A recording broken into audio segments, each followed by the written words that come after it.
Araw po sa inyong lahat. Mintaron lang po natin itong pagbatikos ni Claire Castro doon sa mga teacher. Ngayon, kinukumpara po ng mga tungaw ng mga vlogger ni BBM ang salita ni VP Sara at ni Claire Castro kasi nauna daw pong binatikos ni VP Sara ang mga teacher bago po si Claire Castro. So pakinggan po muna natin ang panayam kay Claire Castro sa kanyang press briefing. Bago natin komentaryohan naman, susunod natin yung kay BP Sara. At ikukumpara natin kung binatikos ba ni BP Sara ang teacher o si Claire Castro lang ang nagpatikos sa teacher. Pakinggan lang po muna natin si Claire Castro. Naggagabayan, hindi lamang ng kanilang mga magulang o hindi sa kanila mismong paaralan. Minsan na po natin nakita, mismo ang ibang mga guro ay lumalabag sa ganitong klase ng moralidad. Sila minsan ay nagtuturo sa kanilang mga estudyante kung papaano maging walang modo, lalo-lalo na sa mga nakakatanda or sa mga ibang tao. Panahon na po, hindi lamang po ang gobyerno, lahat po tayo, especially pag Yan po ang sinasabi ni Claire Castro. Kasi ang teacher daw po, di umano, ang nagtuturo sa mga estudyante natin na maging mga walang modo. Kumbaga sa sinasabi ni Claire, nilahat po niya ang buong teacher ito. Hindi po niya in particular na mayroong teacher tayo na nagtuturo. Parang ang sinasabi niya rito, lahat ng teacher mismo ang nagtuturo ng turuan ang mga estudyante na walang modo. So pakinggan naman po natin ang kay BP Sara, mga kababayan.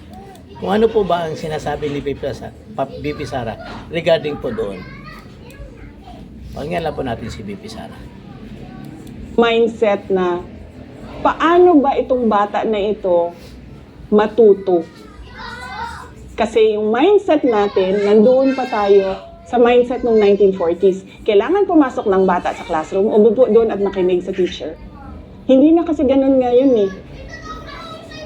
Sa dami-dami ng technological advances, sa dami ng innovation na pwede mong i-apply sa basic education, hindi ka na nakakahon doon sa kailangan ko mag-construct ng classroom.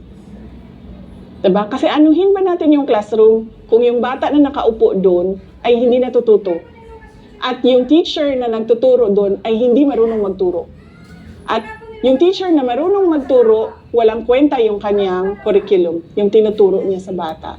Yan ang sinasabi nila. Mas una daw, ang sinasabi ni BP Sara dito, mga kababayan, unahin muna natin kasi ang mindset natin, pagandahin lagi yung classroom.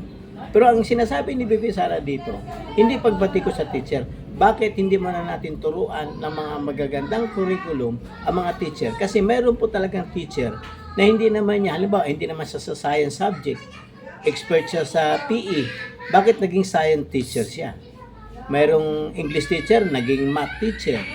Yun po yung sinasabi ni BP Sara. Kaya bakit kailangan unahin muna natin yung teacher na ituruan na maging expert doon sa kanyang tinuturo sa mga estudyante bago tayo magpaganda ng mga classroom. Magdagdag tayo ng classroom, pero ang top priority natin yung nagtuturo sa atin mga bata. Pagbatikos po ba yun, mga kababayan? Hindi ba para lang iantas ang pagtuturo ng mga teacher? Kasi ito, nung sinabi ni BP Sara ito, hindi naman binatikos ito ng mga teacher, mga kababayan. Di ba? Hindi po binatikos ito. Bakit itong sinasabi ni Claire Castro ngayon? Kasi ang sinasabi kasi ni Claire Castro, pangkalahatan, hindi makakatulong sa teacher. Ang sinasabi niya, ang teacher pa mismo ang tuturo ng kawalang modo sa mga estudyante. Yun po yung kaya binabati ko siya, mga kababayan. Di ba po? Kaya malaki po ang pagkakaiba po talaga. Ang ulo at ang laman ng utak ni BP Sara at ni Claire Castro. Kasi kay Claire Castro, puro kulangot ang laman ng utak. Makabatikos lang kahit hindi iniisip kung ano ang inilalabas ng kanyang bibig, mga kababayan. Mga kababayan, ang komentaryo lang natin itong sinasabi ni Erwin Tulfo na binigay na daw nila lahat ng kaso ng flood control. Kailangan na daw nating mag-move on sa flood control. Kasi sa dami daw ng problema, nakakasawa na daw po ang flood control scandal. Pag yun pa lagi ang iimbestigahan, mga kababayan. Pakita lang natin kay Erwin Tulfo kung anong nangyayari sa ating bayan. Simula nung 2 weeks, mga kababayan. 2 linggo po itong pag-ulan na nangyari sa ating bayan. Pakita lang natin kay Erwin Tulfo ang kanyang ka-animal.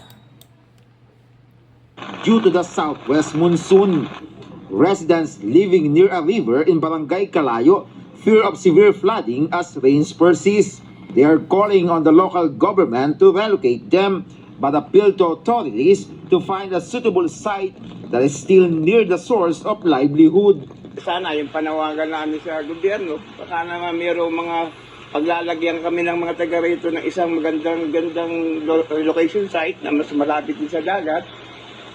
Dahil dagat lang talaga, sir, aming hanap buhay dito. Handa pala kayong umalis, basta malapit lang. Ang basta malapit lang dahil sino ba ang magsusugal ng buhay?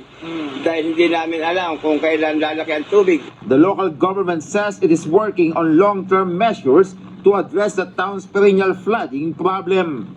Yung flood controls dito sa amin, we are currently looking into yung comprehensive drainage plan ng aming bayan. But recently, ang aming mayor po ay nagpabili ng 2 amphibious backhoe. Inuuna ho muna namin yung mga tributaries. So yung mga ilat, yung mga tributaries po na nililinis, pinapalalim, para po yung baha na galing uplands pababa dito sa poblasyon, tuloy-tuloy po ang agos papunta sa dagat. May tao? Meanwhile, heavy rains triggered landslides in Puerto Galera in Oriental Mindoro. A man was killed in Barangay Sinandingan after a portion of the mountain collapsed and buried him. Landslides were also reported in different parts of the municipality. Floodwaters also submerged the national road in Barangay San Isidro near the popular White Beach. Hindi po na iwasan talaga yung mga landslide-induced na through continuous rain. In Occidental Mindoro, severe flooding was also reported in several towns.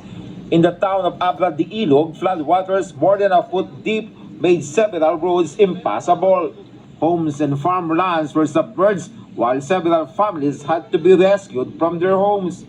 In Santa Cruz, vast areas of rice fields were also submerged. Authorities are closely monitoring a road dike in Barangay Alacaak, which continues to be eroded by floodwaters from the Pagbahan River. Officials fear that if the remaining portion of the dike collapses, floodwaters could rush into several barangays, damage irrigation systems, and inundated more homes. Nahingin tulong sa ginamit sa national government kung makunam. Yan mga kababayan, no? Halos buong bansa na po ang binabaha. Davao, Cebu, Cagayan de Oro, Zamboanga, Bohol, lahat na po. May lalo-lalo na ang Luzon. Kasi nandito lahat ang mga buhaya, mga kababayan. Ang titigas na mga mukha ng ating mga politiko. Ito ba ang binubuto natin ng mga kababayan? Na matatakaw na sa pera, wala pang pakialam sa mga dinadanas ng mga kababayan nilang Pilipino. Na naghalal sa kanila, papunta dyan sa kanilang ikinauupuan ngayon. Ngayon, ang iniisip nila ay lilimasin lang ang pera ng bayan at kalimutan na lang imbestigahan ang flood control scandal. Yan ang gusto mangyari niyang kagaling-galang nating senador na si Erwin Tulfo. Animal din ang utang itong kupal na ito, mga kababayan. Napakahayop nito. Na ayaw nang matuntun ang totoong mastermind ng flood control scandal kasi kasabwat siya. Kasama siya dito sa nakatanggap ayon mismo di umano sa Marines. 8 maleta ang nanggap niya. Una, 2, pangalawa, 6, mga kababayan. Ganito katigas ang mukha ng ating senador na hawak ngayon ang Blue Ribbon Committee.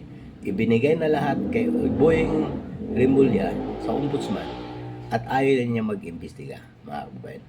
Napakatigas talaga ng mukha ng kupal na ito. Animal na si Erwin Tulfo. Puro pag-grandstanding lang, mga kababayan, ang kupal na ito. Ang kapal ng mukha. O hanggang dito na lang po. God save the Philippines.